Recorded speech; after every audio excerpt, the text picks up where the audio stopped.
Olá, Zancapes, quem vos fala é o Giancap. E no vídeo de hoje eu vou falar do aniversariante do dia, Walter Darré, que se estivesse vivo, ele teria 130 anos, já que ele nasceu em 14 de julho de 1895. 130 anos. Seria algo do Guinness Book, né? Um recorde aí do Darré, porque a pessoa mais velha que se tem notícia do Guinness viveu até 120 alguma coisa. Então, Darré, recordista aí no caso se fosse. Mas ele já morreu já há muito tempo. Ele morreu nos anos 50, tá? Eu aqui faço questão de frisar, modéstia à parte, que é o primeiro vídeo que eu tô fazendo, não só o primeiro vídeo que eu tô fazendo sobre o Darré, mas é o primeiro vídeo que existe em português sobre o Darré, tá? Não tem nenhum vídeo, pesquisem no YouTube, sobre o Darré em português. Tem mais em espanhol, porque ele nasceu na Argentina, então daquele gancho. Alguns dados biográficos do Darré, num vídeo em inglês e tal, mas nenhum dos vídeos disponíveis no YouTube vai concatenar as ideias como eu vou concatenar aqui, tá? Modéstia à parte, eu estou apresentando aqui algo realmente inédito. No YouTube, sim, mas eu não vou tirar do nada isso. Existe até uma bibliografia, tá? Até mesmo de universidade, com selo da universidade, tá? A Anna Brauer, por exemplo, ela, com doutorado na Universidade de Yale, ela escreveu a biografia do Darré, tá? E tem informações muito importantes que eu vou falar aqui no vídeo, mas não vou esgotar, obviamente, o tema.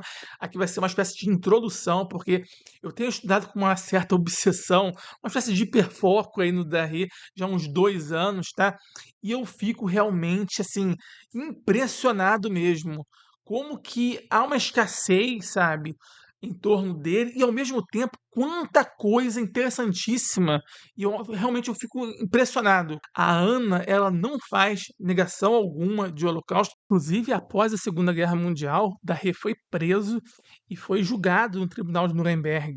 Mas ele não foi condenado por genocídio e foi inocentado disso. Ele não foi condenado por escravização e foi também inocentado disso. Ele também não foi condenado por planos de guerra agressiva e foi absolvido.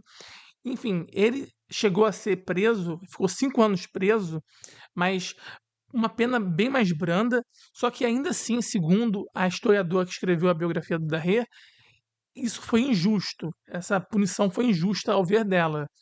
Ela, segundo ela acha que foi injusto. De todo modo, injusto ou não, foi uma das penas mais brandas entre os ministros do Partido Nazista.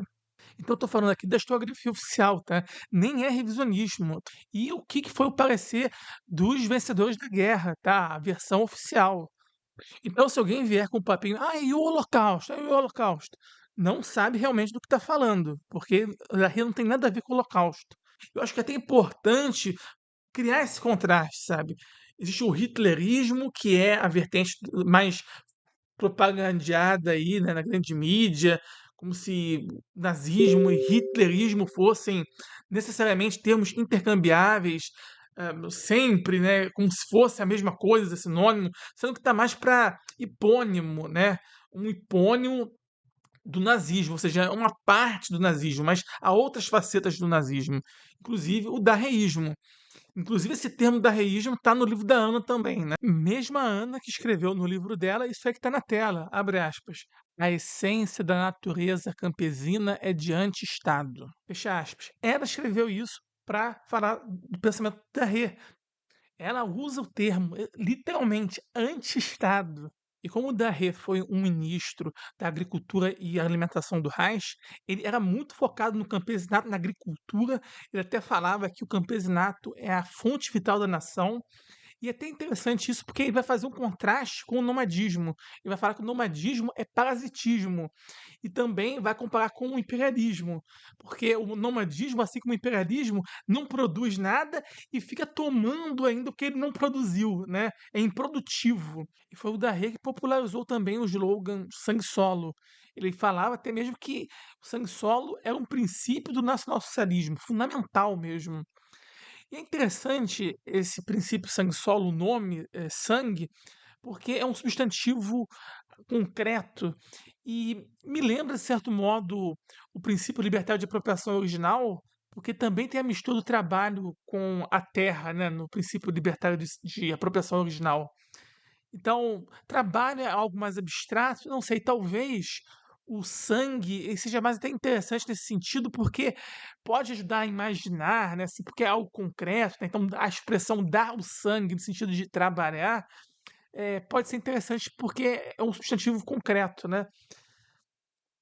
De todo modo, Darré, ele realmente, por ser ministro da Agricultura também, ele tinha um foco muito grande no trabalho em si, como formação da nação. Então isso também vai diferenciar o Darré de outras alas também nazistas, né, que tinham mais uma noção megalomaníaca de, complexo militar industrial. Megalomania, por exemplo, que deu no Mussolini de meter o cacete lá na Etiópia. O italiano Mussolini foi lá para a África, meteu o cacete em africanos, em etíopes. E o que que tem a ver etíope com italiano? Bom, o princípio de sangue solo da Rê com certeza não teria nada a ver, mas existe um passado romano, imperialista, que está nem aí para isso. E vai descendo o cacete mesmo, e vai invadindo os povos mesmo, e não tem nada a ver com campesinato, né, trabalho agrícola, é pela violência mesmo, pela brutalidade e nada mais.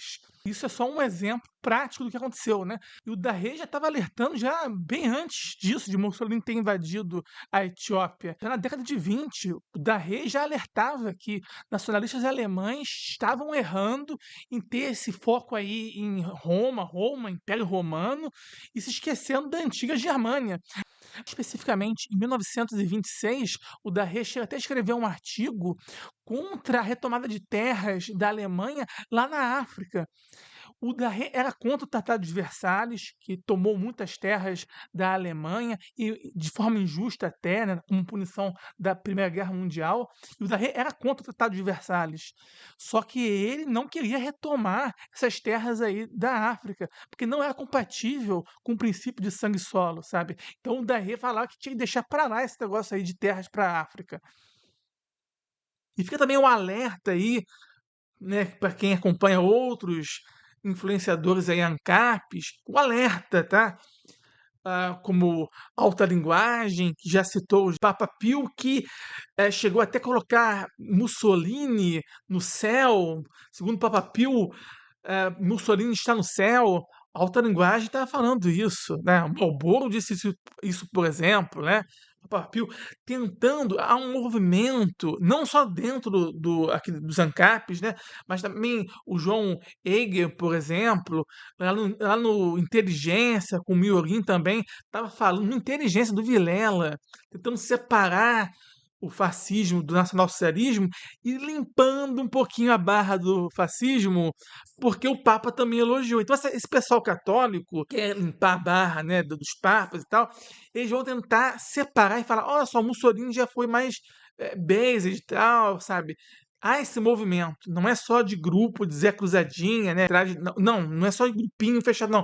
Isso já foi até parar no Vilela. Então também é importante, importantíssimo entender o darreísmo para desmentir essa gente está mais interessada em propagandear o catolicismo, né, como se fosse a Igreja Católica fosse uma instituição respeitável, sendo que o fascismo, na verdade, ele traz um imaginário até mesmo pior do que o nacionalsocialismo da Rê, por exemplo. Porque é muito importante frisar aqui, pessoal, que havia correntes diferentes do nacionalsocialismo e o Hitler, por exemplo, ele usava mais o ideal fascista mesmo da Itália com um passado glorioso.